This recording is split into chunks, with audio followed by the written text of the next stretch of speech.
Ever wondered what makes TV so powerful in Jamaica? Time to find out. Welcome to Global TV Group 358, where television meets innovation.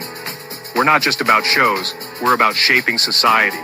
In Jamaica, TV keeps you informed, connects diverse voices, and supports democracy. Imagine a Jamaica where broadcasters unite, sharing data and collaborating globally. That's us, a unified voice in the TV industry. Did you know TV advertising is still king? It drives website traffic, boosts brand equity, and powers integrated campaigns. Even in an age of digital, TV stands strong, resilient in tough times. Our Global TV Deck is your treasure trove of insights and data.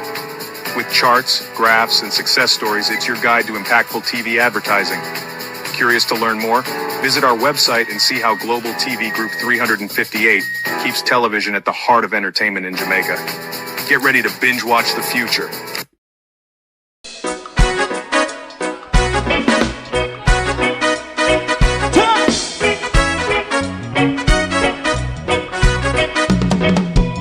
Too long in our little ghetto, run keep going on, less process.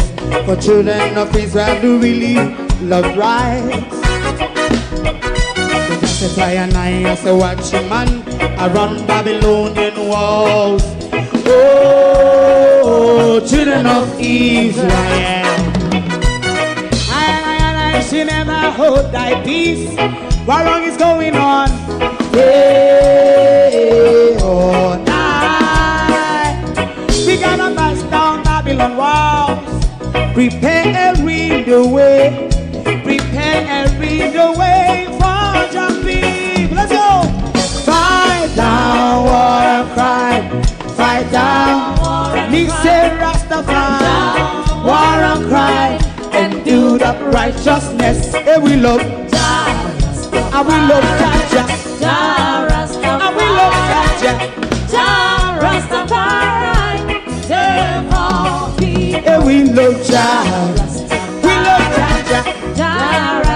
We love Jaja. Rastafari. Preserve all people.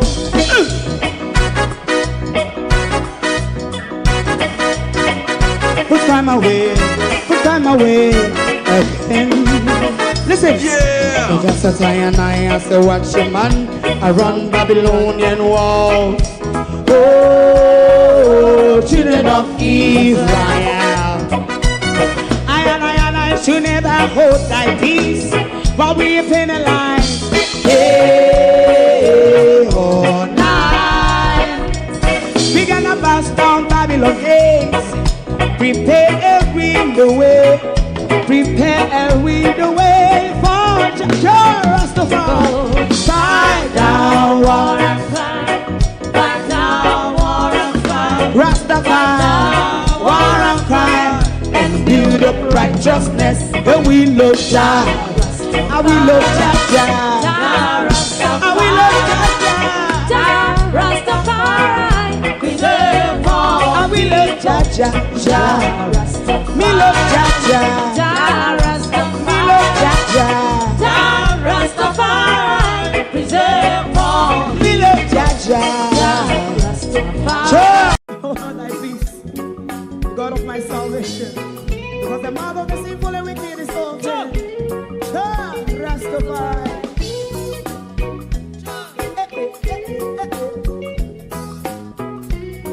Come with us. Rastaman throw one stone, and it break a bad feeling to all wicked men. Not a people there.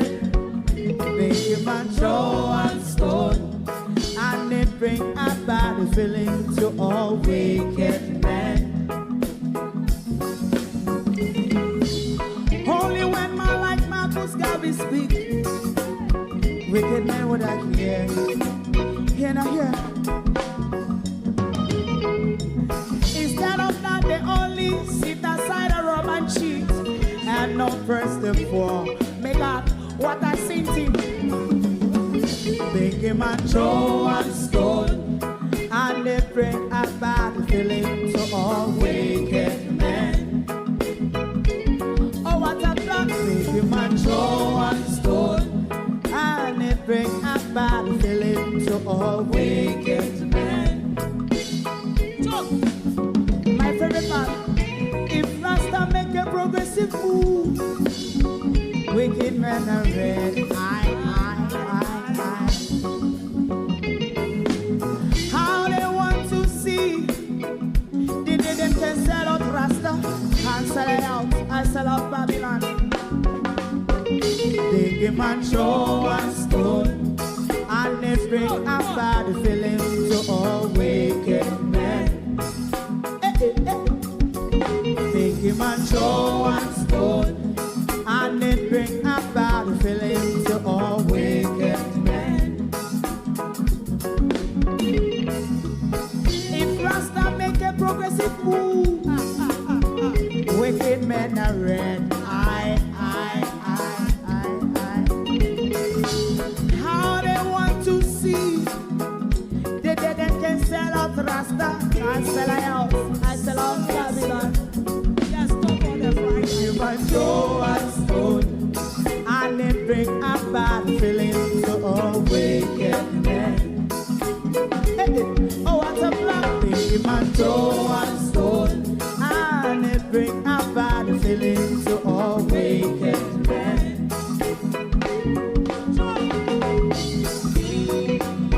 You have eyes to see, let him see. You have ears to hear, let him hear. What a prophet must say.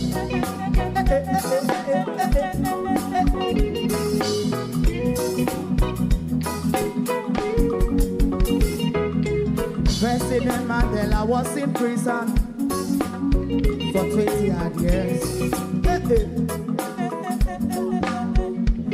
And he leave from the prison and take the seat of the president.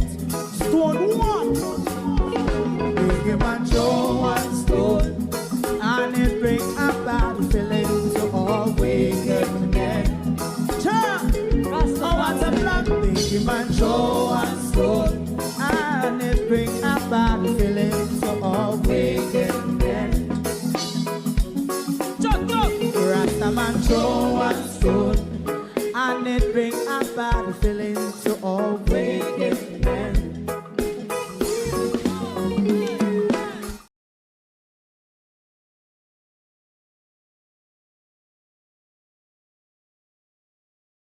Us something. However, the choir continued to sing. The Prime Minister Sopranos came out today and they continue the norm. Darrell Vaz, isn't it rather confusing that same time we get 150 million US in insurance money, you have 150 million for US fill in JPS? I find that very confusing, Darrell Vaz, don't you? I'm not going to bring you more of Andrew Holness tonight, but I can equally bring you as irritating as Andrew Holness, because tonight we're going to listen to Dr. Leptos and Minister Spirosis. If it is that you're all doing well, where the people on the ground in the disaster hit areas could feel it, and we out here in Wonderland could see it, there literally would be no need for the government to go around on camera patting themselves on their back how well they have done, when only this government and its cronies or surrogates can really see that this government is doing anything. Good evening, everyone. Welcome. Thank you all for joining us, to my community of party and all my family members, platform moderators, membership holders, viewers, subscribers, commenters, and trolls. Good evening and welcome. Me have one toffee in my mouth and it want choke me every time I talk, but hoping I choke me live and here. But everybody, good evening. Sharon Bernard, how you do? How you do? I hope the internet keep up. Good evening, everybody. I know too wonderful me in a social media fan there. But me hang up on the cross this morning, so I go drive in the nail them. No, because we have Dr. Leptos. Dr. Leptos is going to speak, and I'm going to let Dr. Leptos speak uninterrupted. And I want to see if you have spot the blunder from Dr. Leptos. And when you spot the blunder, please type it in the chat. All right? So we're going to go straight over to Dr. Leptos. We'll have Dr. Leptos first, then we'll have Minister Pyrosis. But Dr. Leptos, for me, made a blunder. And I want to see if you all spot it. Let's take it away.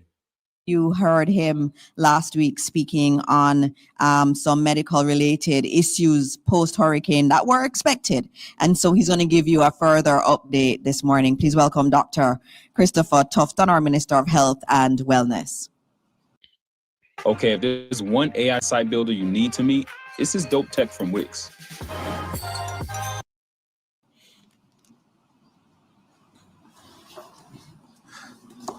Thank you very much. Okay, good morning, everyone. Daryl Vaz, irritate me more. My colleagues and to others who are here. So this is a fairly brief update. I want to just recognize in the audience my PAHO colleagues, Ian Stein, who is country head, he and his team, UNICEF also, because they have been a critical part of the health response. We continue to respond to the environmental issues in health as a result of the hurricane, and I'm restricting my comments today to that. We will give a more fulsome, updated response at our ministry's press briefing, if not tomorrow, on Friday, where we'll give a much longer version of the health response. So in summary, we have a plan, and that plan we believe is working. We started off with the emergency services in the immediate aftermath of the hurricane. As of this weekend, we will have 3 field hospitals set up, the last one being at Savlamar Hospital. Very sophisticated facilities that provide all the necessary services, from diagnostics to lab to pharmacy to inpatient care, operating theater, etc. We then moved into the primary facilities, where we have attempted to restore services, if not the infrastructure, of our health centers. 101 health centers have been impacted in the zone of the storm. We have about 325 health centers in total. We don't have to listen and judge for yourself, you know. As me tell you this morning, we never take the bullshit subject at school, so I never pass it. So we can't translate bullshit.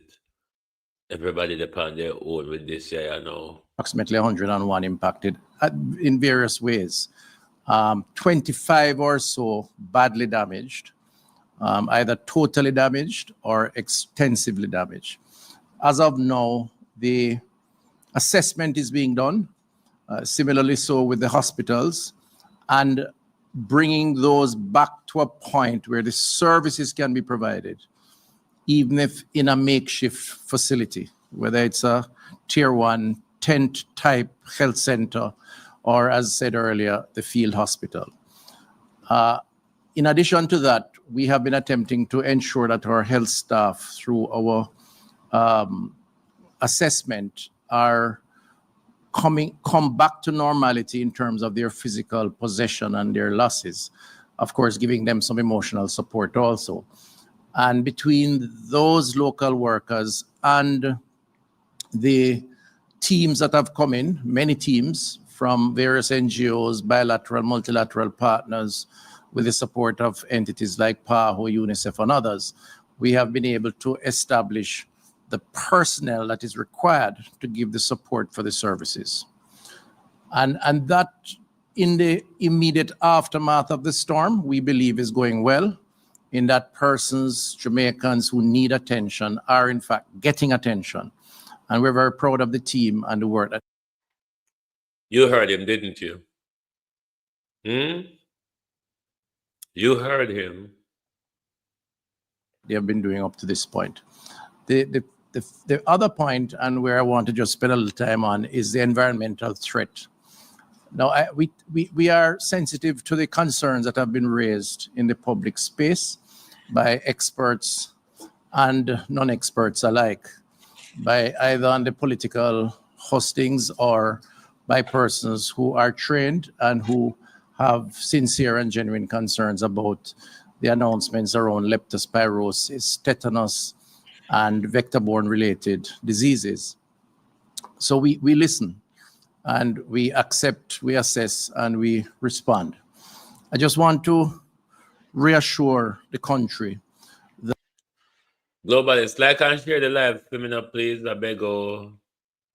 That we have always anticipated, as in preparation for dealing with a storm of this kind, one that we have never had before, as you know, that there, in the immediate aftermath of the storm, there would have been environmental risks. If you look at the history of these types of events, including the most recent one being what was the name of the one before? Beryl. The data would indicate that we had spikes in these environmental threats or diseases. Leptospirosis being a bacteria, of course, and dengue, a virus. So it's not genius to predict it, because the data and the historical data supports it, that this happens.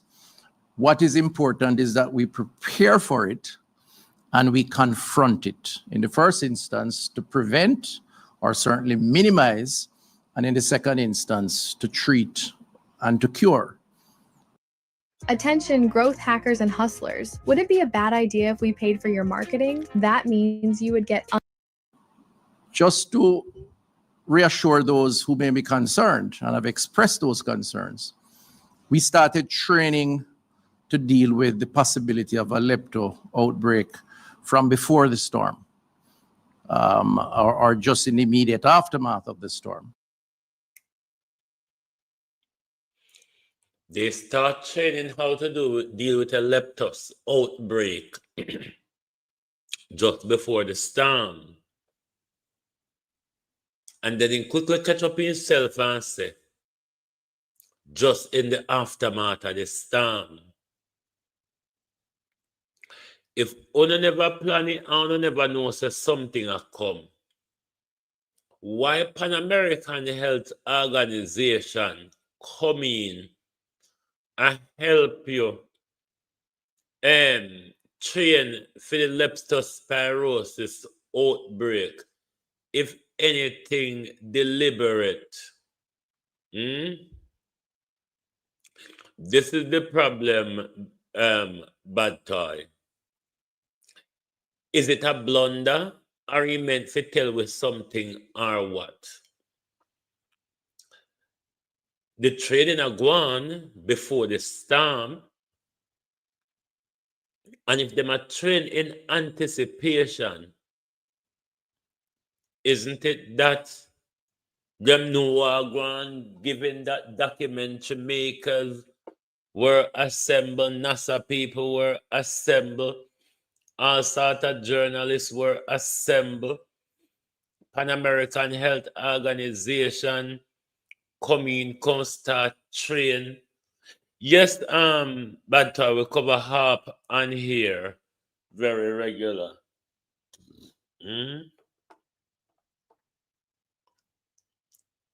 Dr. Tuftimes catch up on himself.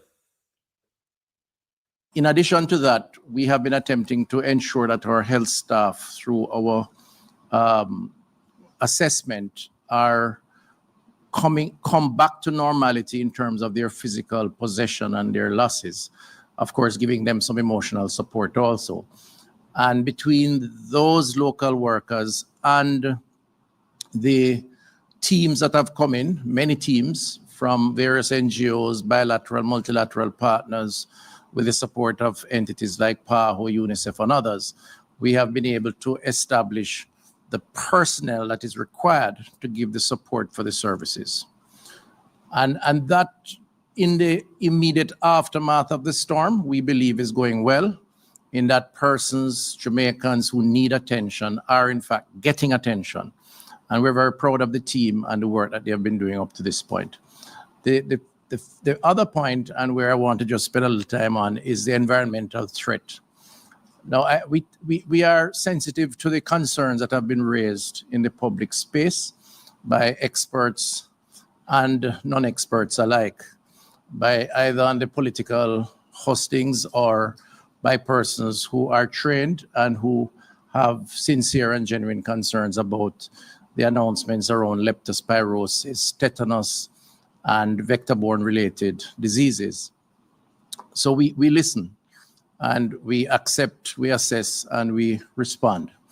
I just want to reassure the country that we have always anticipated, as in preparation for dealing with a storm of this kind, one that we have never had before, as you know, that there, in the immediate aftermath of the storm, there would have been environmental risks. If you look at the history of these types of events, including... What did you put in place though, Christoph, then? You come out and you tell us so you know there was going to be environmental risk. Pan American Health Organization coming to the country before the hurricane and a get training or to deal with the leptos when it come after the hurricane and the flood. Why then did you not put anything in place? Or is it that you know just run a research and we at the moment, you know, devastate we and left we in an unsanitary condition, and then the big research is to see how much the disease can run against us like wildfire? A big research are going in Jamaica. Big research are going on we right now. The most recent one being Melissa, not Melissa, what was the name of the one before? Beryl. The data would indicate that we had spikes in these environmental threats or diseases. Leptospirosis being a bacteria, of course, and dengue, a virus. So it's not genius to predict it, because the data and the historical data supports it, that this happens. What is important is that we prepare for it and we confront it. In the first instance, to prevent or certainly minimize, and in the second instance, to treat and to cure. Just to reassure those who may be concerned and have expressed those concerns, we started training to deal with the possibility of a lepto outbreak from before the storm, or just in the immediate aftermath of the storm. Are you confused? Because Jamaica looked differently before the storm compared to how it looked after the storm. Even if you're confused with the time, you shouldn't confuse with the look of the country. Dr. Tuftimes, you shouldn't confuse with how the country look. Did you and Pan American Health Organization start on a training before or after? Unless Dr. Tuftimes, the training start Tuesday, Monday night, when Melissa ain't meant to come And then through Melissa slow down and come Tuesday morning. Which is it? Was it Monday night broke Tuesday morning or so on? Because you say when you start before, then you catch up on yourself and say I give too much information to it, and then you say just after. Make it make sense.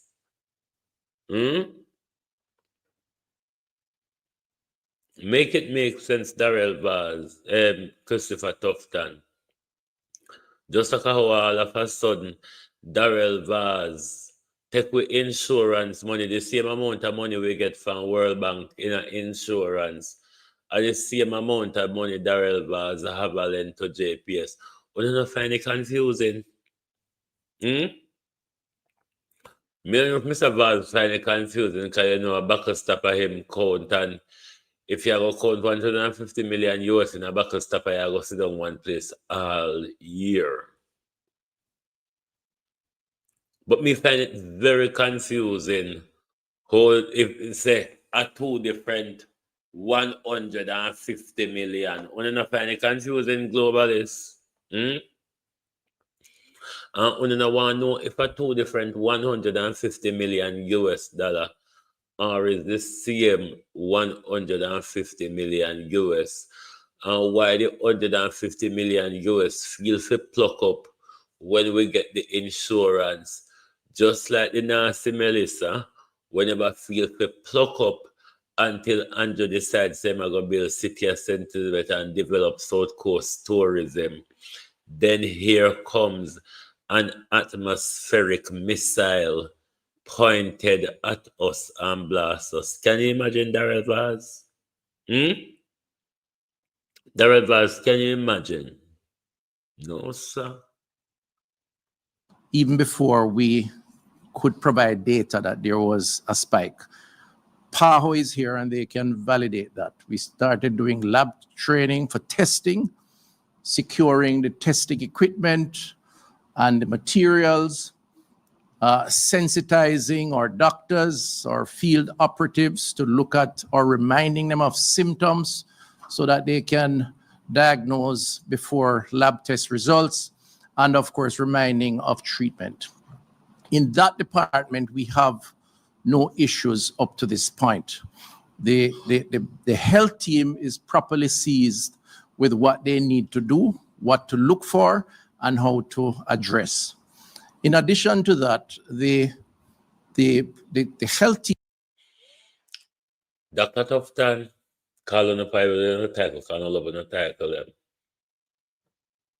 Jamaica people have phone, you know, sir. And some of them will get back internet. They hope I see here won't not talk nothing no go so, you know. Team in the field who are moving around looking at the consequences of the storm, the pileup of solid waste, which again is predictable, floodwaters, moving things from one place to the next. There are areas, low-lying areas that are going to be particularly risky. Here, Dr. Tufton, if Desmond McKenzie and for him goon them, did I do their job? And we never have such a backup of rubbish in the country. I must say about from Methuselah, that primary school, rubbish not collect in our country. So you can't tell yourself, and because we rat them, we turn up and argue with all the while. Make leptos there go break out.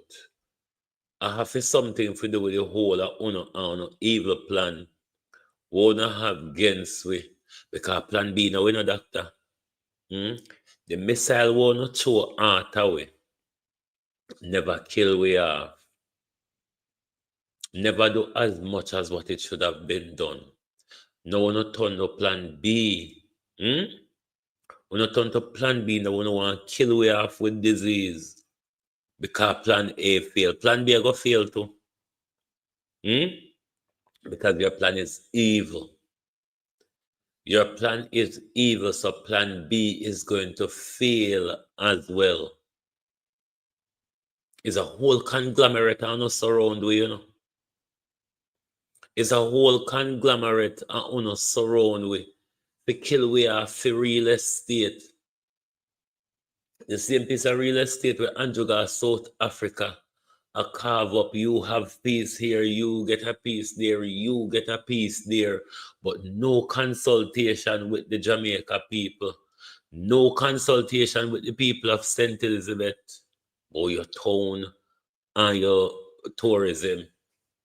But you go all the way foreign and you carve way up piece by piece, and Jamaicans don't want to rise up and show you about the place. So we coordinate with NSWMA, local government, and others. That team is very seized with what needs to be done, and they are in the field. And, you know, one could argue that it could have been a lot worse if we were not mobilized and out there, and the public education, information, and support was not taking place. But, you know, we say to the public, without that assumption, that we are very comfortable and confident in terms of the approach that has been taken.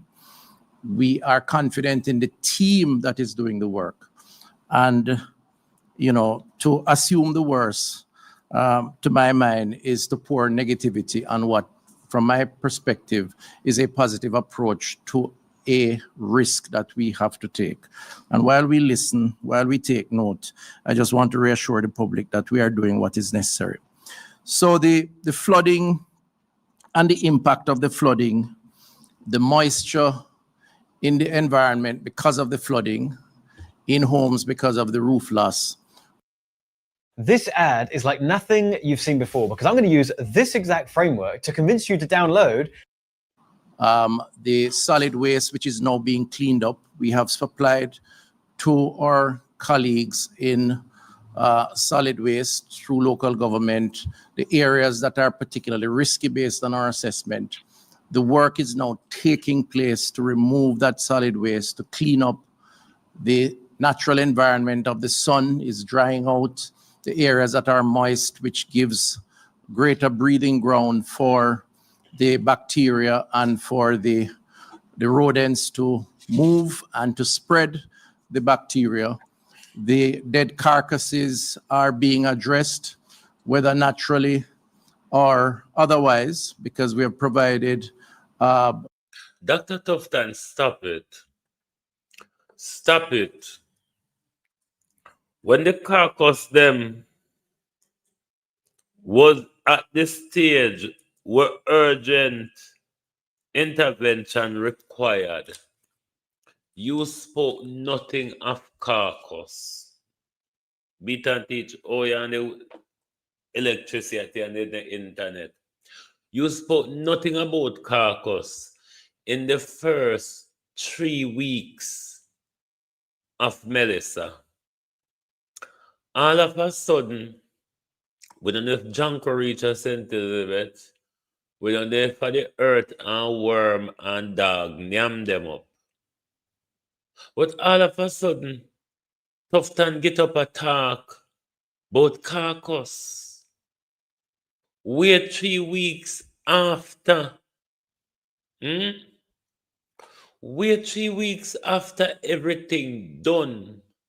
Or you going to burn or bury the bone them? Or is it only bone that is carcass, Christopher Tuftimes?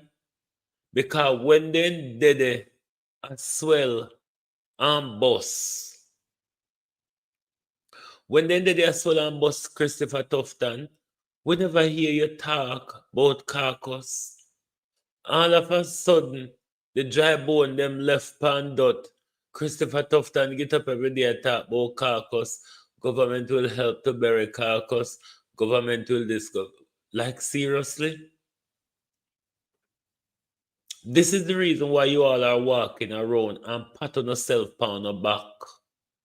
Because nobody barring uno can't see so now do good. Nobody barring Uno can't see so now do good. That's why uno have to celebrate on yourself. And uno have to congratulate on yourself. Can nobody not say anything about uno to congratulate? Can not doing anything? 3 weeks you all been coming to the bully podium. And every day you come on a quarrel, when you respond to one you hear vlogger or whatever political narrative or civil society says, when you come on the bully podium for quarrel. Look at the breakdown the Prime Minister had in Parliament yesterday. Look at the breakdown Minister Spirosis have in Parliament yesterday over the 100 million or the 150 million.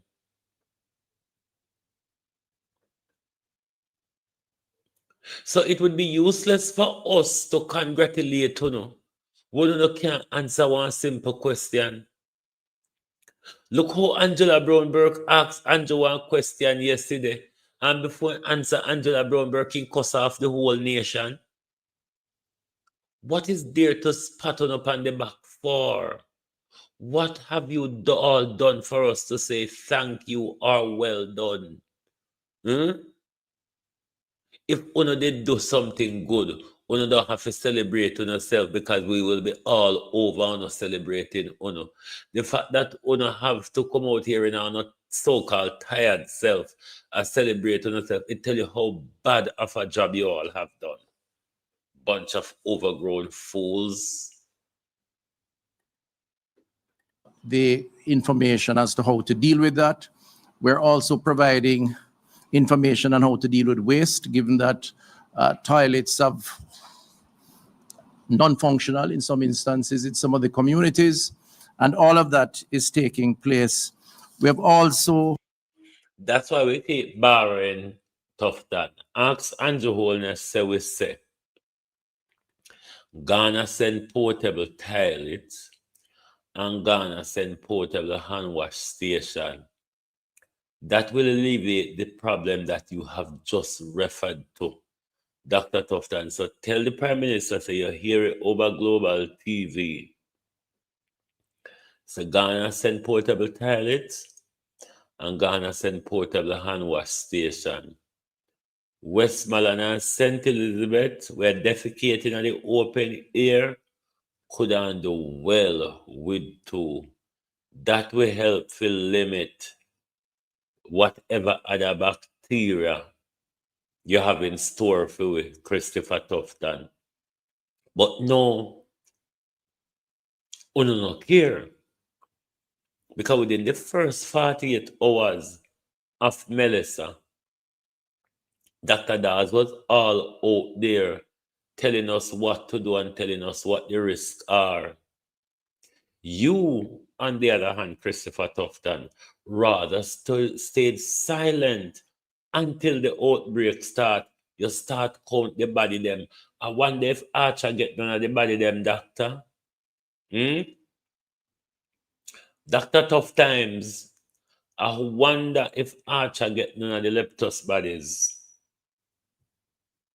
Plan B, Jamaica. This is Plan B.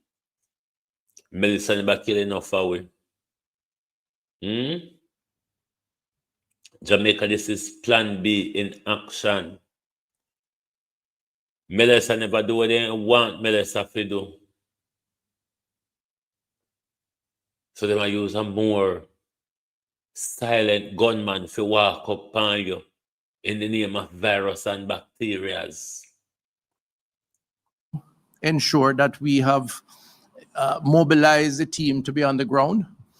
We have made special appeals to bring more persons on, retired public health team members who have volunteered to engage the process. We have also, where outside help has been offered, ensure that persons are credentialed and are deployed where the need is greatest, working with our partners at PAHO and otherwise. And from that perspective, therefore, we think that the plan is working. We do anticipate that we will see... Not that there are early evidence to suggest that the plan is working. we think. We think. That is subjective. That is Christopher Tuftimes' opinion. It's not based on any data. It's not based on any data. It's just based on Chris Tufton floppy water remote. Tapering off of the suspected and infected cases. We stand, as of the 22nd of November, on record 91 suspected, probable or confirmed cases of the disease, with 10 PCR confirmed cases. That is a testing, which is the gold standard of testing for this kind of illness. 11 deaths, 3 of which are confirmed leptospirosis deaths. And the indication from the team, this is the EPI team collecting the data from our centennial sites across the country, is that the increase in suspected or confirmed cases is taking place at a decreasing rate. Now, what's the ray of hope in that? Is that we are expecting, therefore, that it will taper off and then hopefully decline to what would be more in keeping with the average rates in the country. Now, it's still early days, and I don't want to go out on a limb and predict. It's not my job so to do. But I believe that the work on the ground is bearing fruits, and that we hopefully will see better days ahead, and we will keep you updated in the days and weeks to come. So that's it for me as it relates to leptospirosis. As I said, we'll give a more fulsome report on the status of health in the next day or two to deal with all the other issues. And there's a lot happening. And I want to just take the opportunity again to thank the team for the work and the support in so doing. Jamaica is all guest and spell. So if you want to make a remote income from home, and you're a beginner, meaning right now you have a 9-to-5 job or you're self-employed, you need to know this one concept, because there's a new and better way to make an income online with a 100-year-old strategy. It's all guest and spell. All right. Thank you, Darrell Dr. Vaz, come here now. Then after Darrell Vaz, we go to Dean Jackson Miller question. Often. And we are, as you heard, there's going to be more details. There are other parts of the health discussion that need to be done in a little bit more detail, and he will treat with those later this week. And so up next, we have our Minister of JPS and everything, Minister Vaz, who is out there every day fighting for the people of Jamaica to get back light. And so, Minister Vaz, you are next up, and please welcome our Minister of Energy, Telecoms and Transportation. Thank you very much. Good morning, ladies and gentlemen. I'm sure by now you would have either heard or seen the response to my statement in Parliament yesterday as it relates to the JPS restoration efforts as a result of Melissa. There was some question and answers after, which has caused some level of confusion. And I'm here this morning to basically just give a quick outline of exactly what has transpired to where we are today. So Jamaicans will recall that a license was issued, electricity license, in 2001. That license was renewed in 2016 and expires in 2027. The license requires that the government of Jamaica indicate by July 2025 the status of their decision as it relates to the license that expired in 2027.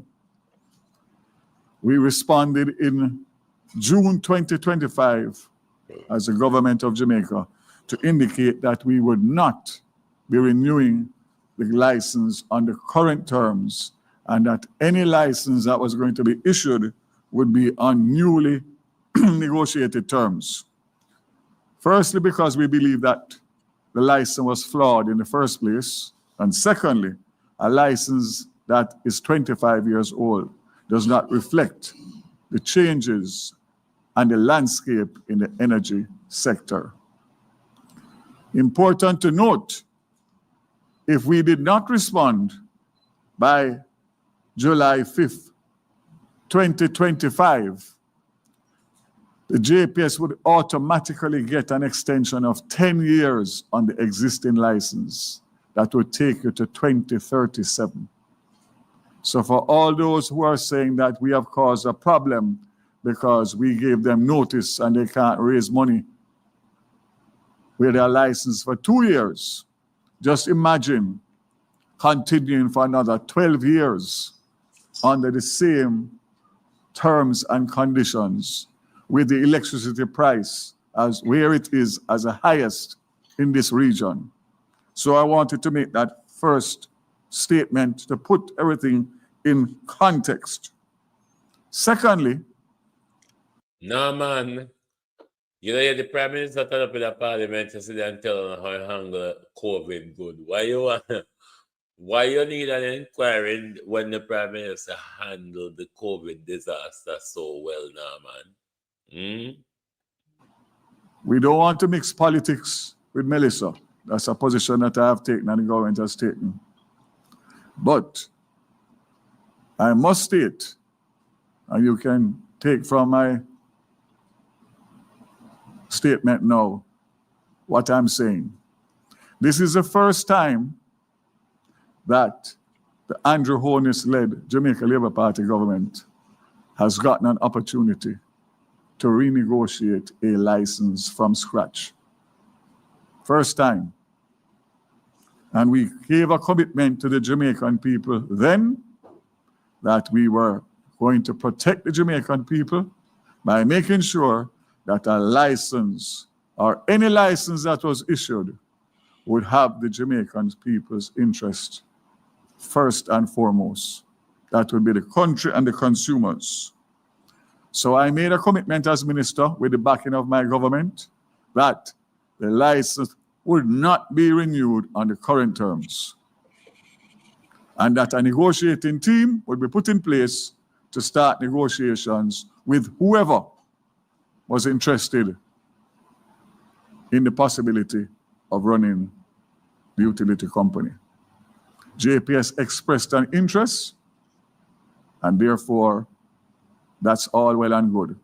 But it's clear that we have options.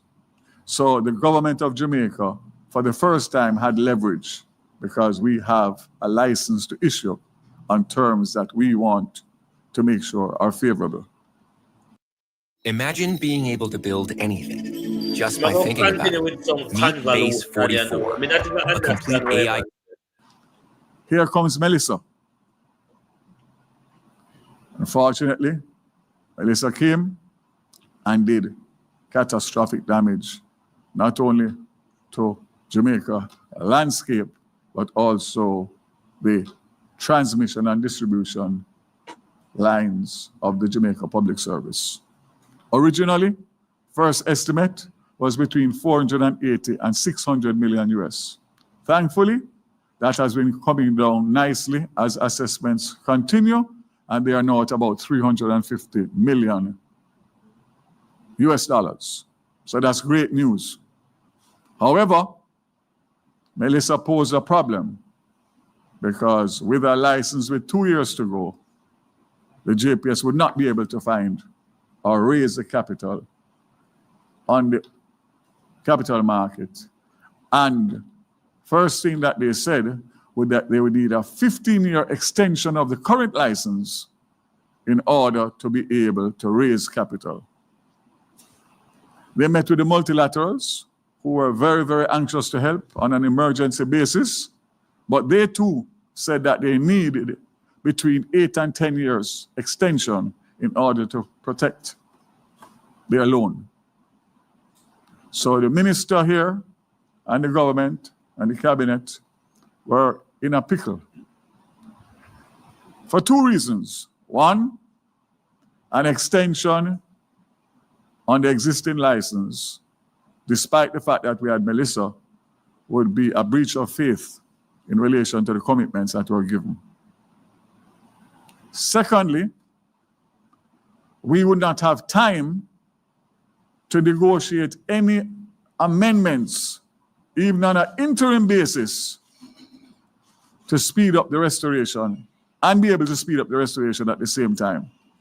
Huge problem, because the fact of the matter, as was said in Parliament by all my colleagues yesterday, the people want light. The projection by the JPS currently, with their existing apparatus of 170 imported linesmen and equipment, takes us to April to May 2026. Can you imagine telling the people in the 5 parishes that they have to wait until mid-year next year to get light? Absolutely unacceptable. It's just not possible. It's as simple as that. So we had to find a solution. And the first solution of mixing an extension for funding was not palatable, neither for me as minister or for my government. So on Monday morning, after several different iterations and negotiations and proposals, we had a meeting with the Minister of Finance, the Financial Secretary, myself and the Permanent Secretary, President and CEO of JPS, and the Chairman. And I made it clear at the outset that we are not discussing an extension and funding. We are separating both. That was agreed. We were able to come out of that meeting and go to Cabinet to get an approval to loan the JPS $150 million US immediately, on the basis that that money would be used singularly for an advanced restoration, taking us from April or May next year to January. Darrell Vaz, how confusing. I think for the purpose of idiot like me, you should clarify if it's two different 150 million US dollars.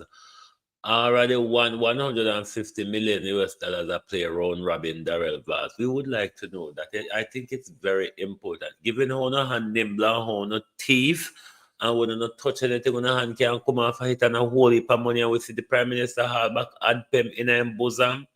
It's important that we know which 150 we no lend JPS. If I the one from World Bank or a one they have under mattress. January to February 2026, which means that we'll be saving 3 to 4 months on restoration. How was the 150 picked out of a hat? They said they needed 300 linesmen to add to the 170 linesmen, and that would cost $75 million US a month for 150 for 2 months. They said, let's stop there. Let's deal with that and get the restoration program going, and then we continue discussions and negotiations in relation to what happens after that. So that is what Cabinet approved, a 5-year loan, which means that they have the option to pay it off in 2 years, which is when their license expires. If they are successful in the negotiation on our terms, they'll be able to raise the capital immediately to pay the government back their money.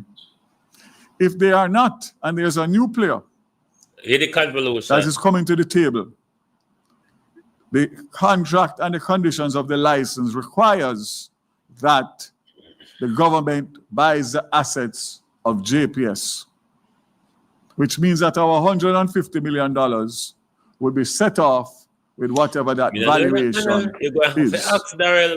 And a valuation will be done based on the current status of JPS now and also one if it comes the time where the assets have to be valued because the negotiation. Let me ask you, Minister. Suppose we catastrophe ban never trigger. You mean to say we never go get back like because JPS don't have no money? You, before we catastrophe ban trigger, you never know said JPS. No, sir. What a confusion.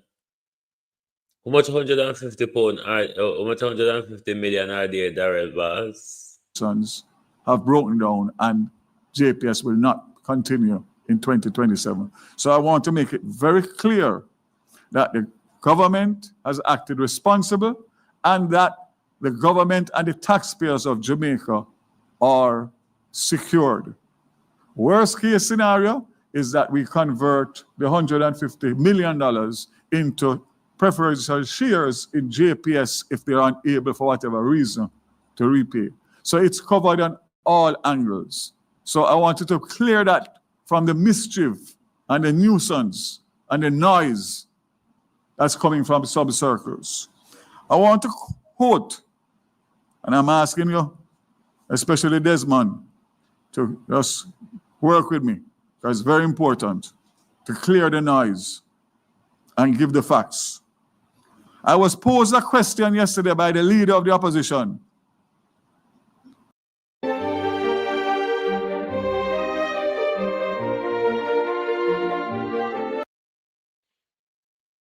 Hang on. And he asked as follows. So I'd like your assurance, Minister, that the $200 million will be coughed up by the JPS. That's the difference between the 350 and $150 million that JPS is putting up. The 200 million that will be needed. Or JPS is going to draw down on whatever funding it can to raise from its creditors. I don't know how they plan to fund it, but we need to know it's funded before we put up our $150 million. What the leader of the opposition is saying is that we must not start the restoration immediately. We must allow the people to continue to suffer while we negotiate and try and find a way to find $200 additional million, which would set us back for restoration, not by June, April or May, but probably 2 to 3 more months after that, by the time that negotiation is completed. If it is Darrell Vaz, we don't have more money, and I know we want dege 150 million, then why you don't pluck up and lend JPS more money? Since I don't have money to go around and no support can reach the people on the ground, why you don't lend more? And these people are looking for us to celebrate them. When everything what them do since the storm, the people who are suffer are being ruled out of it. So, as I said, that's a quote from the leader of opposition. And my response is, as Minister of Energy, as a Jamaican, as someone who has been to the hardest hit areas, seeing the people suffering without electricity, I cannot agree with withholding funds that will accelerate the restoration of the recovery process until JPS sources the other $200 million.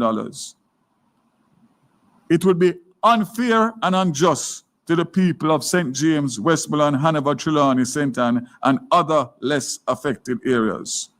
The $150 million will be the difference between people getting back light as early as Christmas 2025 and latest January 20, end of January, February. Look how long JPS had to go with I. Look how long JPS had to go with I. The 150 million US will you take up Allen JPS. You see how much Jamaicans lose their roof, their home, and their livelihood? Why none of the money, why none of the taxpayer money can go towards for assistance and we benefit? Look how much money JPS put in foot pan with neck and take out our pocket. And we still have to pick up the pieces and lend JPS money. 26 as against June 2026. I also want to say that I made a miscalculation, and overnight I was able to get it corrected.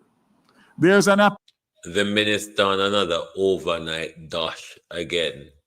You know, the minister did an investigation overnight the other day, and now the minister maths was wrong, and the minister managed to work it out overnight and get it corrected in the morning. Application, Brother Desmond, at the OUR for the last $50 million US in the emergency fund. So the figure is no longer 200 million. Overnight, it's $150 million, making it that much easier. So I had a discussion with the OUR this morning. The documentation is in front of them, and based on all that has happened, I don't see how an approval will not be given for the disbursement of that $50 million. So, is he saying to us that when he picked up his pens and bottle stoppers, the 350 million worked down to 200 million? So them a lend 150. I don't know. I told him say it was a convolution. Don't ask me. Me not have buckle stepper. A long time me not drink nothing. Out of buckle them way this. So me don't know. The last part I me not understand. Anyone understand the last part? Cause me at the last part me run out of petrol. Me run out of petrol. The last bit they went up, me never grip it at all. Me run out of petrol right there, so. So that's great news. Would it be a bad idea if you use our credit card to pay for your All right, marketing? we are Actually, going to, it is a shark from the TV show Shark Tank. We'll go to the answer two question other issues that were raised. Member Paulwell mentioned about legislation. Media. Antoinette, who do we have first? Is it okay? Good. Go ahead. Good morning. Can't stand Dana at all. So You're too tame. Let me try to take notes. Dana, I just make me not like you. You're too tame. You're too tame and friendly, Dana. Nobody no need can for catch you. Nobody no need can for catch you. You're too tame and friendly. All right, so first of all, I understand how busy the Prime Minister is. Clearly, he can't visit everywhere, but he has visited some areas. Can you explain why it took the PM 2 weeks to visit the worst affected communities in Eastern Westmoreland, and then seemingly only because a bunch of Caribbean Prime Ministers were visiting? Second question, Commander Gale speaking at the PAAC last week when asked about relief work and how MPs didn't know when relief teams would be visiting their constituencies, explained the process and said what happens is that they contact the parish disaster coordinators before going in. Can you explain why relief teams wouldn't be not just notifying the relevant MPs, but also having them as an integral part of their relief team? And why is the relief effort seemingly so centralized and not community-based? 3 opposition leaders said yesterday at a presser that the opposition hasn't been invited to sit on any committees dealing with the relief work. Can you say if this is so? If it's not true, can you say what committees they've been invited to be on? And if it is true, why is it that that is the case? And fourthly, at this point, it seems clear the government doesn't have any intention of convening an independent oversight committee, despite your previous assurances at previous press briefings. Can you say why that is? And for clarity, the real-time audit being done by the Auditor General, very, very important, but can't be a substitute for that. And in relation to your own portfolio, Minister, obviously very important to get the schools back, but we've been getting complaints that some residents, especially in Westmoreland, feel they're being pressured. Got a report yesterday that teachers have been visiting and pressuring people to leave, and they feel when they don't feel they have somewhere safe to go to.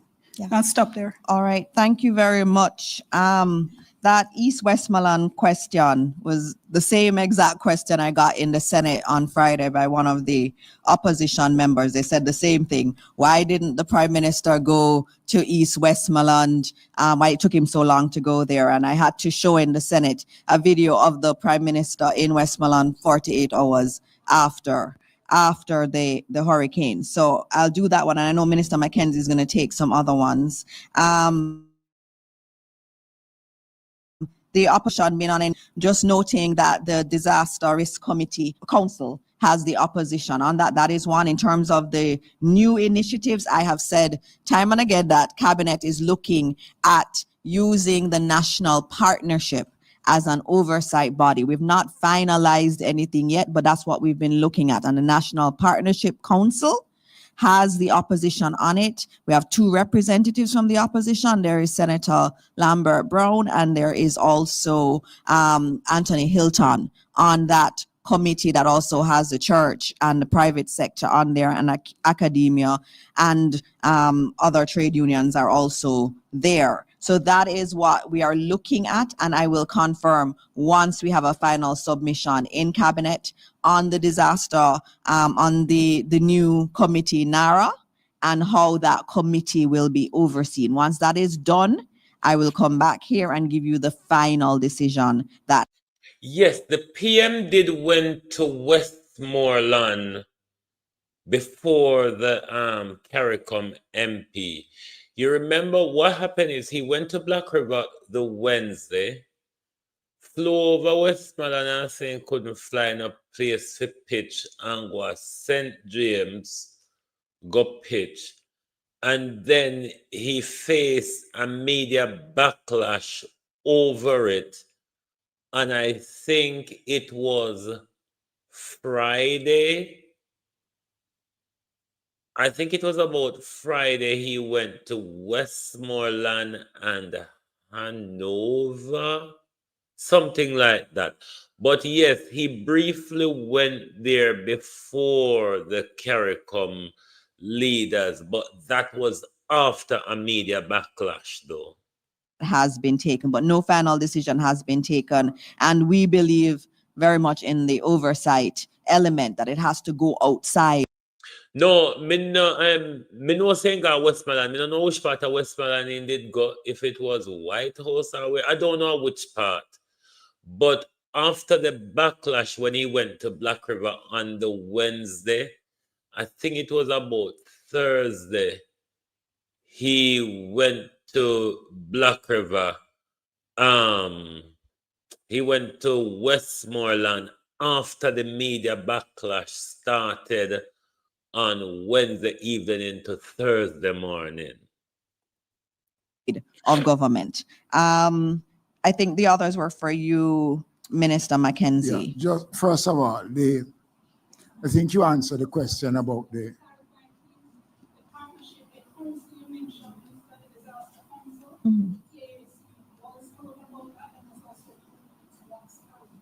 Yes. Yeah. So I'm going to something else.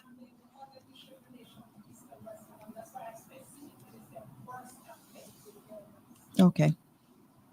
Well, in relation to the question of the Prime Minister taking 2 weeks to visit the areas, the Prime Minister did yesterday explain that Jamaica don't have the luxury of a lot of helicopters. The Prime Minister did within less than 40. Auntie Angela, moms, I mean, there were a lot of people from Kingston and other places that make their way to Eastern Westmoreland not using helicopter. Me don't know, Auntie Angela, how the helicopter part gets in there. We never see my use helicopter when him a look vote. Him just push up his head through the hole in the top of the van. And him go around the country like rolling calf ringing a bell. So how the Prime Minister move now is restricted to air only. It was visited all the parishes that were affected. So the Prime Minister did, in fact, visited all the parishes that were affected within the first 48 hours, but a more extensive tour was done in Westmoreland because Westmoreland was the area that the hurricane entered the island. And why then was that tour a delayed tour? Answer the question, my lady. Answer the question, Auntie Angela. Boy, them people can't hitch and patch. The Prime Minister did by taking the team of CARICOM leaders was something good, because the Prime Minister could have gone to St. Elizabeth, he could have gone to Hanover, but we went to Westmoreland, and no one should try. Why you not tell we say they are comrades and they are friends of Dayton Campbell, so them come directly for go see Dayton Campbell? Stop play with John Crow. Stop it. Because we know better. To put anything, any motive at all whatsoever with where the Prime Minister have visited. Okay, the Prime Minister have visited all of the affected areas. In regards to the opposition's claim, the committee that was established is a subcommittee of cabinet. So you have to be a member of the of cabinet to sit on that subcommittee. So this argument about not sitting on relief committees, the minister, my colleague have just outlined that based on the structure of the National Disaster Response Committee, the Prime Minister is the chairman, I am the deputy chairman, the leader of the opposition is a member of that committee. We do have meetings. Introducing OBSBot Tail 2, a powerful new camera. And I recall having... Mark Golden, I forgot to clarify them something, yeah. We need to know if Mark Golden or Desmond McKenzie or Dana Dixon not tell the lie. Several meetings during burial that we invited the opposition. Fuck off. Fuck off, Auntie Angela. How we get to burial? How we get to burial? Every time you ask them a question, they go back in reverse. Why are we talking about burial? What happened in burial happened then? Spokesperson on local government. I don't want the impression to be given that the government is bypassing the opposition. There's a committee that was established in Parliament. The opposition refused to sit on that committee. The Prime Minister outlined the steps that we are taking to have an inclusive Jamaica in the process. We're just getting out of the hurricane. It is going to take some time to put the structures in place. And I would urge the media and other Jamaicans to respect the fact that the government has been working and things will come around. Everything can happen on the same day. In terms of schools, that is a concern, obviously, in terms of them being used as shelters. But we obviously have to always be on the side of compassion There are people who don't have anywhere to be. I don't think anyone will wake up and say, I want to be in a shelter. And so we understand that. And so the last week when the Prime Minister was here, he said that he had asked that the shelters be decommissioned. But that has to be done while we find alternative spaces for those individuals. So once Minister Mackenzie and Minister Purnell Charles say, have you all yet, between Mackenzie and Charles, have you all yet, since the Prime Minister gave a decommissioning order last week, have you all come up with a solution? Because we're a week on and we don't hear or talk about no solution, and questions are asked on a beat round the bush. On have a week to think. Hold your head and knock against wall or knock against light post. What is the solution for decommissioning? What happened to the tent them? What happened to the tent them and the tarpaulin them? No, but people have to take picture and ribbon have to tie, because the Prime Minister, some of the container house, I'm going to do it in a social housing.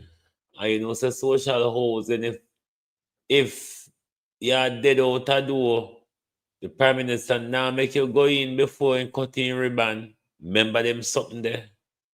That they have a new facility for those individuals, they will be moved. And so as a Ministry of Education, obviously we are usually saying to them, remember, you need to do this. You have to move very quickly because you want to get schools back. But we understand that there are people that need to still be facilitated in those shelters. And so we're continuing to maintain that. I think those were all the questions, Antoinette. Next one. Whoa. The amount of questions relief teams aren't engaging with the MPs was answered. Oh, okay. Commando, relief teams, MPs, do you have a standard around the relief teams engaging? Okay, so he's dealing with the parish teams. The system that exists does not allow the ADPEM to interact with the political directorate. It's shocking how much of the equipment we've used for decades contains forever chemicals. This is the first innovation. In every parish, there's a parish development committee, which is chaired by the mayors of each parish. The parish disaster coordinators work closely with the ADPEM, and everything that is done is filtered through the parish development committee. We are all members of parliament in every parish is a part of those committees.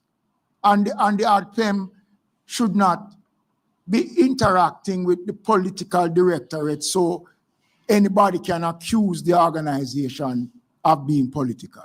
So the organization deals directly with the structure that exists, and that is what has been done for years, and we will continue to do so. All right, thank you. Thank you, Minister Mackenzie.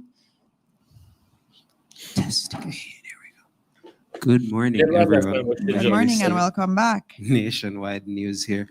Question to Minister Vaz. Can you give any updates on the resumption of the rural school bus program, specifically in Hanover? You know, one of the MPs in Hanover, the Western Hanover's MP, was asking for a resumption of the service. Is that the school bus program that was opposed? Same one? Okay. All right, just checking. So that question was raised to me in Parliament. This bitch, I'll repeat again. This bitch, did you heard her? Did you heard the Minister of Information, the Education Minister is saying PNP oppose the rural school bus system and them ask for it now. Bitch, we don't have a choice. I feel with taxpayer money.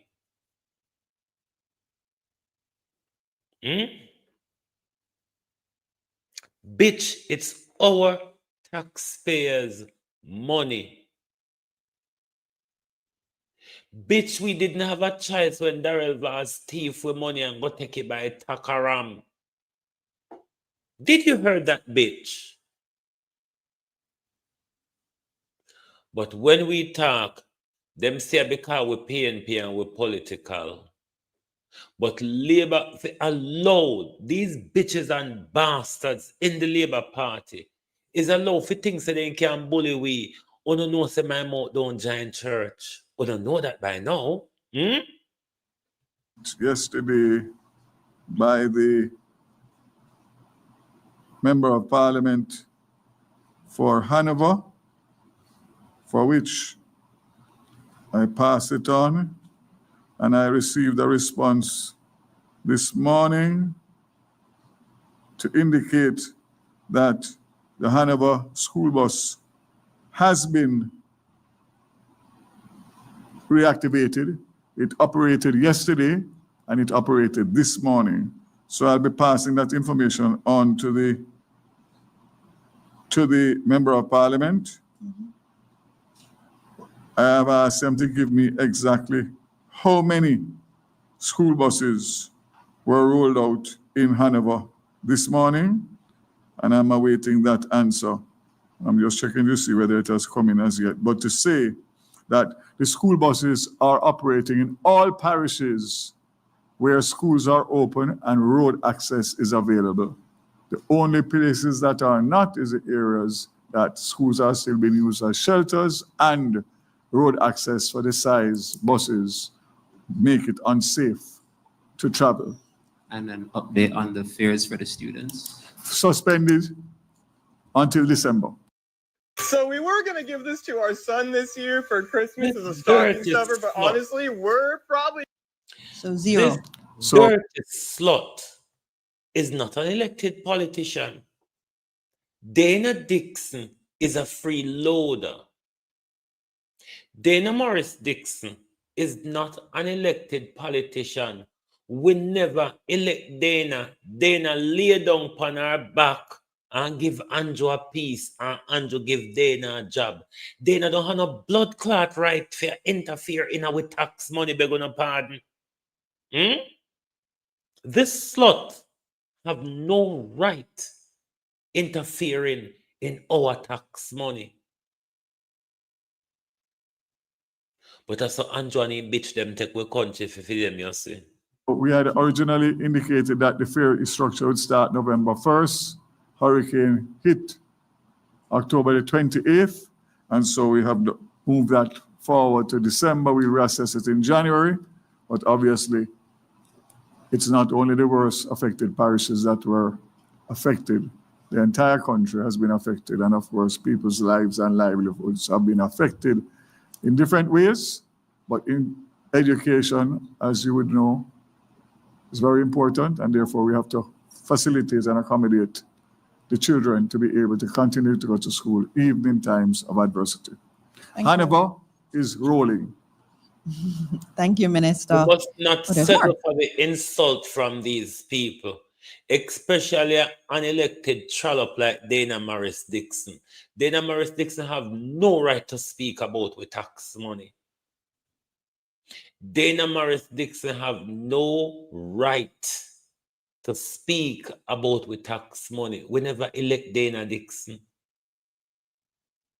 We never elect Dana Dixon. And Andrew take up millions of money a year. She have no right to talk about with tax money. Yeah, my second question would be to Commander Gale. In terms of the communities that were marooned, I know we've received an update on how they are now in terms of the status, but in terms of the people that are in those communities, now that they are no longer cut off as they once were, how is the recovery efforts going on in those places?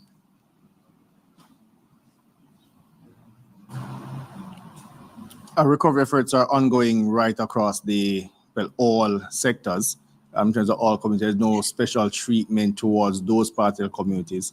The communities which remain flooded, there is some work ongoing from the Jamaica Fire Brigade and the JDF teams to treat with the water situations there and in terms of the other environmental matters pertinent to the Ministry of Health and Wellness. And in terms of the communities like Content or places in Hanover that have rising water levels, what's the response like there? Well, there's nothing we can physically do about the rising waters. What is occurring now, I can tell you, is that right across all which are flooded, the waters have been gradually receding. So we're watching that as it goes down. But in terms of vector control mechanisms, those are being put in place in those communities. All right, thank you.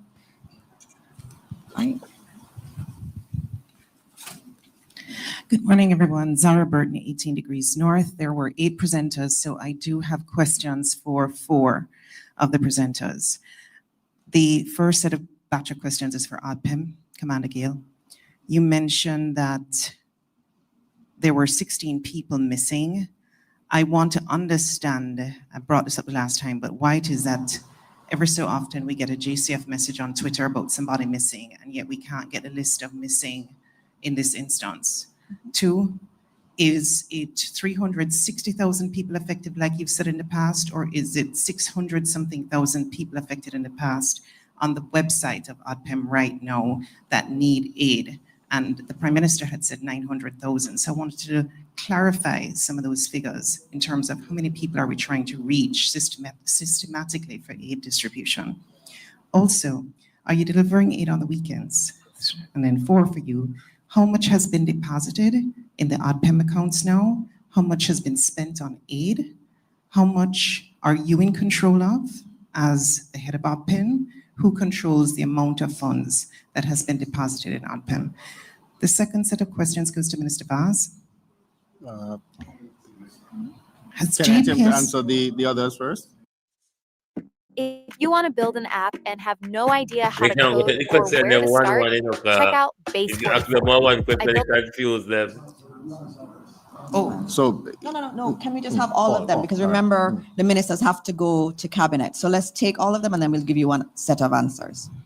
Okay, Minister Vaz, you mentioned that JPS is saying 300 additional linesmen would cost $75 million each month.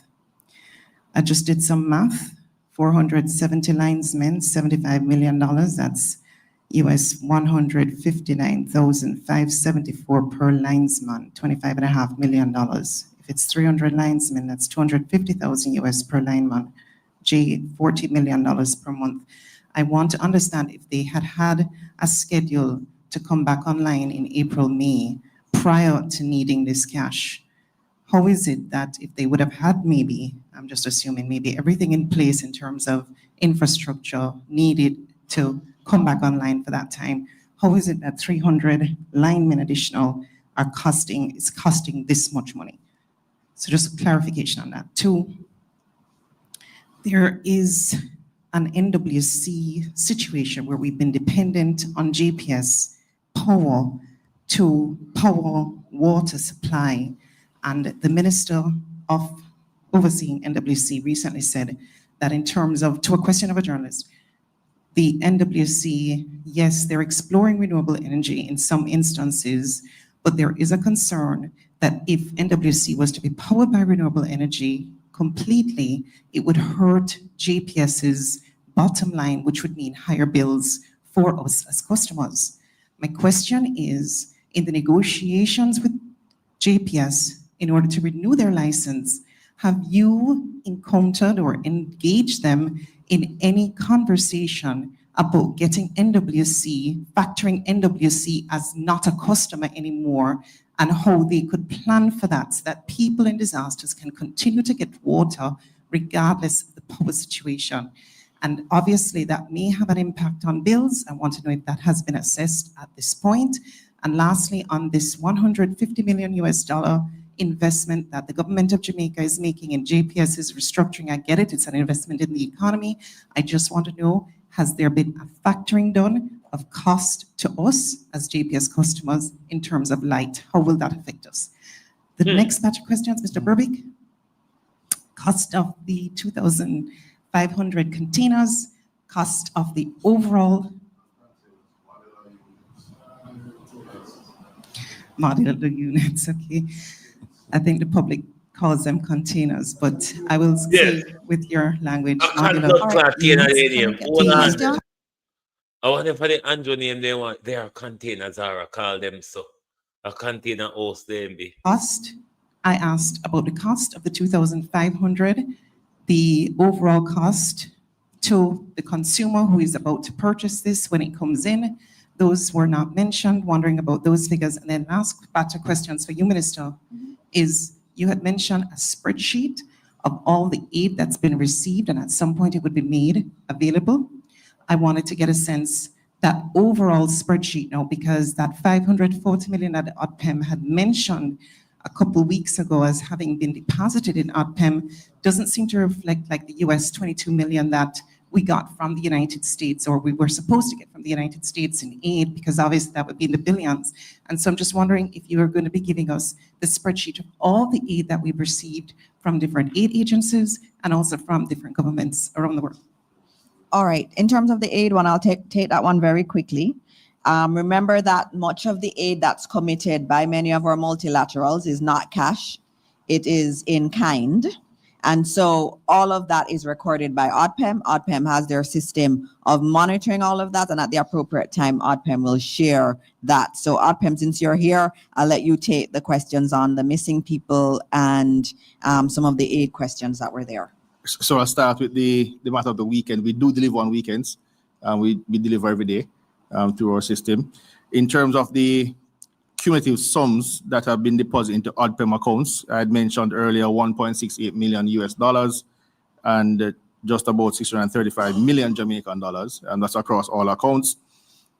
The procurement plan for these accounts is now being developed. We're doing that against the needs list. We're also looking at what persons are contributing otherwise in terms of what's on the ground, in terms of physical assets, and to move those. But we have been able to utilize from some other accounts, primarily the NDF, to treat with initial procurement of food items and water that has gone out. Your question concerning so let's just clarify. None of the money that has been received has been spent as yet. So we've been using our government funds. Some additional funds were approved by Cabinet for ODPEM to use. Our donors have also provided food and so on. So none of that money has been spent. They're now going to figure out how to spend it. Concerning the missing persons, I believe.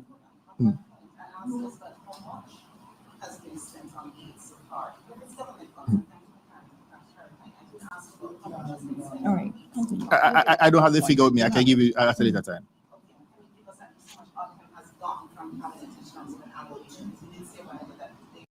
Alvin, if you can walk with the paper, the minute you have phone,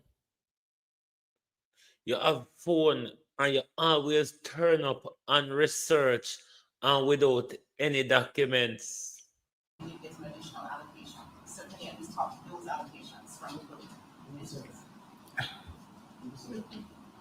He'll give you those info after. Concerning the missing persons, I believe the same with the matter concerning the persons who are deceased. The police and the families are treating with those names as per their own protocols. So we will not be publishing these names. No. All right. So attention, growth hackers and hustlers. Would it be a bad idea if we paid for your marketing? That means you would get unlimited email and SMS marketing for free. That's right. Questions. Let's see, there was a question about the additional linesmen and NWC water. I think it's really on the linesmen, Minister Vaz. Really what it was, they were going to need the money irrespective of whether or not it was fast forwarded. What we've done is to say we need it fast forwarded, and we are giving you the money to fast forward it. But Minister Vaz, you can answer. So let me clarify. When you say 300 linesmen, the linesmen come with equipment and they come with materials. So when 300 linesmen come to Jamaica to assist the 170, they'll be coming with barges full of equipment, very expensive equipment that has to be rented to make sure that they would be able to carry out the tasks that they have been mandated to do in the time that they have been made to do. So bottom line is, if you get 300 linesmen, they will need to rotate those linesmen because they would only work those linesmen for 18 hours a day for 30 days. So you'd have to bring in a new set of linesmen for the second 30 days, or you'd be using burnt out linesmen who are working at the minimum efficiency because obviously of the stress of the job that they are doing. So it is not 300 linesmen divided into 150 million US dollars. There's a lot more. What I can say, as I said yesterday in Parliament, once the arrangements have been finalized, it will be scrutinized to make sure that we are getting value for money, and we will also monitor the schedule that has been agreed on in terms of the restoration period and the areas. All of that will be made public, including the final loan arrangement documents and the terms and conditions of that. What we don't have is time. People want light. All right, we are giving a loan, and that loan is fully secured with any situation that may arise, whether or not they get a new license or they don't get a new license. If they get a new license, which is 2 years is the expiry, they will be able to refinance themselves and pay us back the $150 million. If they don't, we are obligated to buy the assets of JPS, which means that our $150 million will come off of the table first. The shares will be our backup. In case of any eventuality, we would have preferred shares in JPS. So essentially, we would have control not only of our licensing destiny, which is the most important to me, but also the fact that at the end of the day, the $150 is a loan to the JPS. Instead of them having to borrow from somewhere else or somebody else, which would take a much longer time, probably at a much higher interest rate, we are bridging that gap so that we can restore 2 to 3 months earlier. I just don't understand what's so difficult to understand and comprehend about a straightforward, smart, simple, compassionate, and responsible government action. All right. All right. In relation to the bills, the question was asked yesterday in relation to the impact of the hurricane. The 3 alternative energy sources that we use, Clarendon, Old Harbor, and Montego Bay, one was out of commission for 2 days, and one was out, and two are out for 3 days. So the impact of the change of fuel source would be minimal in relation to that fallout. And in relation to the loan, the JPS has to borrow money any which way. So this new money that they are borrowing from the government would probably be beneficiary to the customers based on the interest rates that will be negotiated, based on the fact that we are very mindful of the fact that any higher interest rates than normal interest rates would have an impact, obviously, with a pass-through to the customers. So the government and the Ministry of Finance, I'm sure, will take that into consideration and work out the best interest rate possible to minimize any impact on the customers and people of Jamaica. All right. Unfortunately for me, I'm not the line minister as yet for NWC, but I think in due course, Minister Samuel will be here. And I know that the Prime Minister made mention in one of his speeches about using alternative sources to make sure that in hurricanes, we were not dependent on JPS. And as a result of Beryl, I know that there's some main water supplies that have already gotten generators, and I know that there's a lot more that are in procurement to make sure that water can be in the pipes in the case of any disaster or catastrophe. All right. I'm getting an SOS from Cabinet because We are an hour and 19 minutes late. During Burbick, you have to answer a question on the modular units. The teams are here to take your questions. DBJ and NHT and others are here. The UN team is here. So if anybody has any additional questions, you can definitely get them answered. So excited today because I just came to the mailbox because Zara and Diane's question, really worn them down. So look how them around here now. Thank you, Minister. I'll just quickly point out that we are currently in the procurement process, so we do not have finalized numbers as yet. And that's procurement. We are currently assessing over 40 proposals for the modular units, and we also have to do a procurement. Look at John Crow. Look at John Crow. Trained by the big John Crows. Don't come out here with your fuckery. They name container, the Prime Minister build a trailer park. Don't come here with the modular housing. And a modular housing them. And a some modular housing go. Stop. Oh, God. Exercise for the infrastructure works as well. So the final cost to the customer will include both components. So we do not want to prejudice that exercise at this stage by releasing our estimates that we are working with. Suffice to say, if affordability is a question, the customer would be able to benefit from the NHT's grants and subsidies that are made available in the regular course of acquiring a mortgage. All right. Thank you very much, Dwayne. I have to leave. I mean, is it one quick one? Okay, sure. I did. On aid. I did. That was the first one I answered.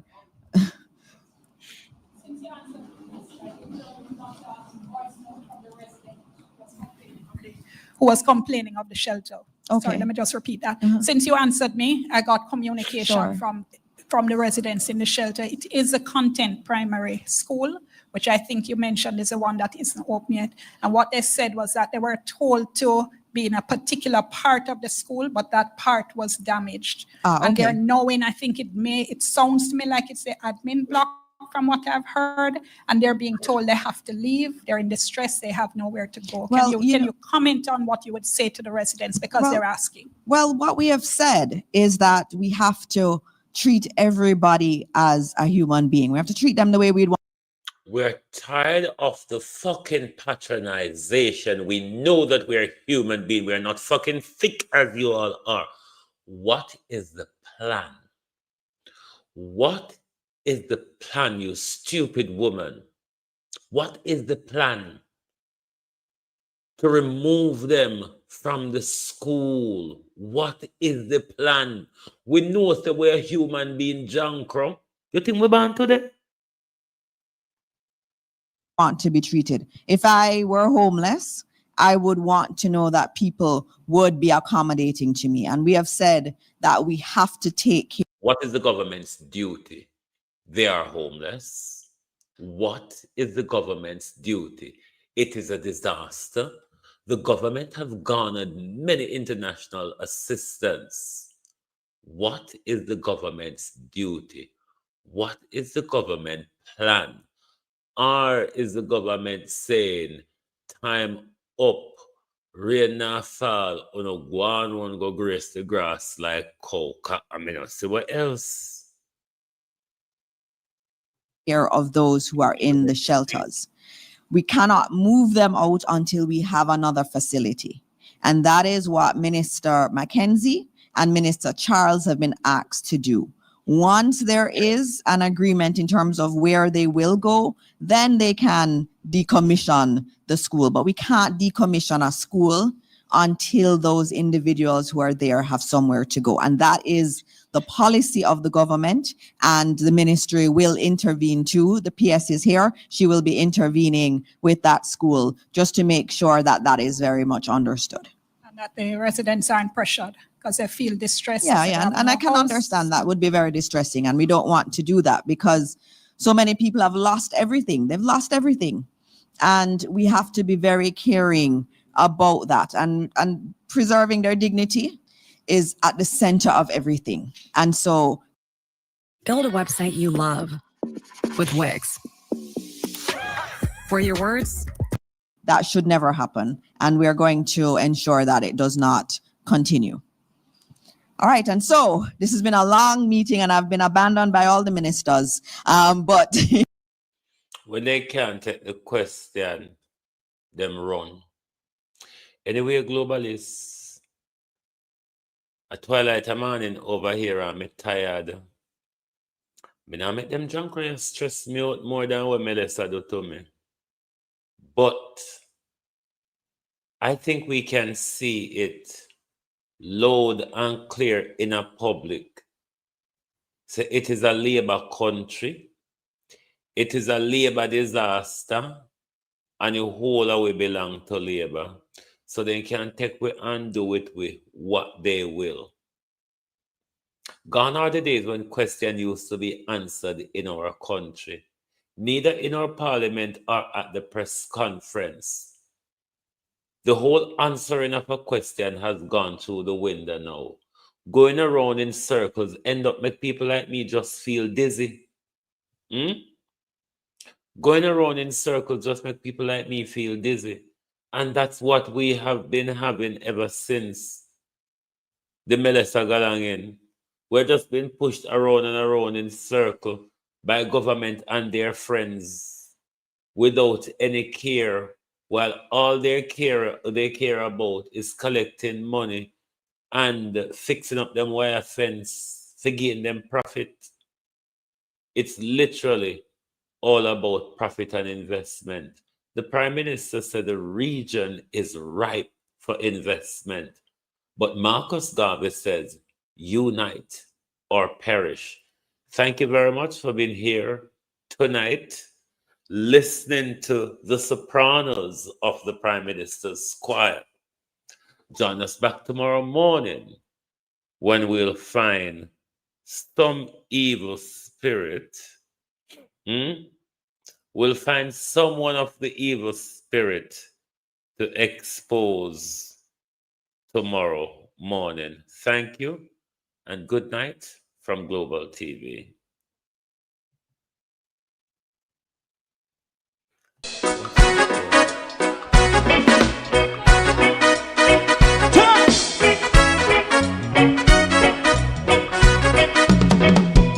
Too long in our little ghetto. Run, keep going on, let's process. For children of Israel do really love rights. So just as I and I as a watching man, I run Babylonian walls. Oh, children of Israel. I should never hold thy peace. What wrong is going on?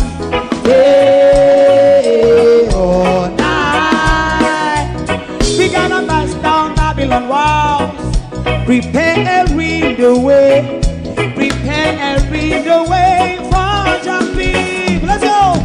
Fight down. Oh yeah, tomorrow is Thanksgiving in the North America. So we say Rastafari, war and cry, and do the righteousness. And we love Jah, and we love Jah, and we love Jah, Rastafari, save all people. And we love Jah, we love Jah, Rastafari, we love Jah, Rastafari, save all people.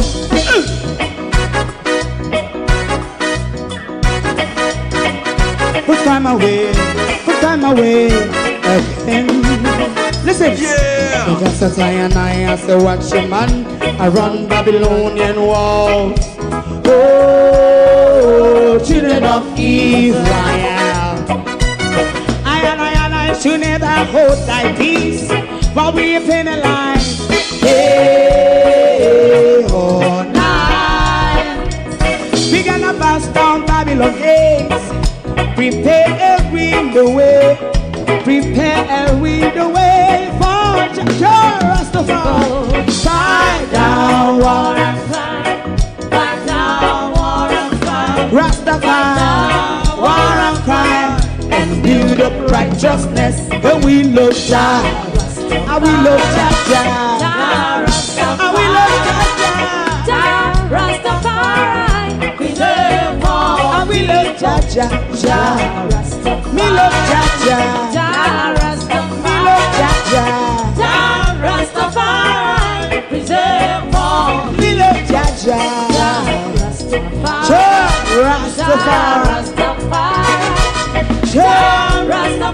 Yeah, the next song is going to be the last song for tonight. And then if you don't like missing out on the latest shows but still enjoy classic hits, then Global TV Group 358 is your perfect match. Global TV Group 358 isn't just another channel, it's your ultimate TV experience. From breaking news to binge-worthy dramas and timeless classics, we've got it all. Our unique blend of original content and global favorites means there's something for everyone. And guess what?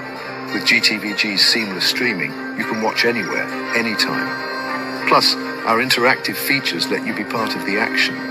So, whether you're a seasoned binge watcher or a casual viewer, Global TV Group 358 is here to keep you entertained day and night.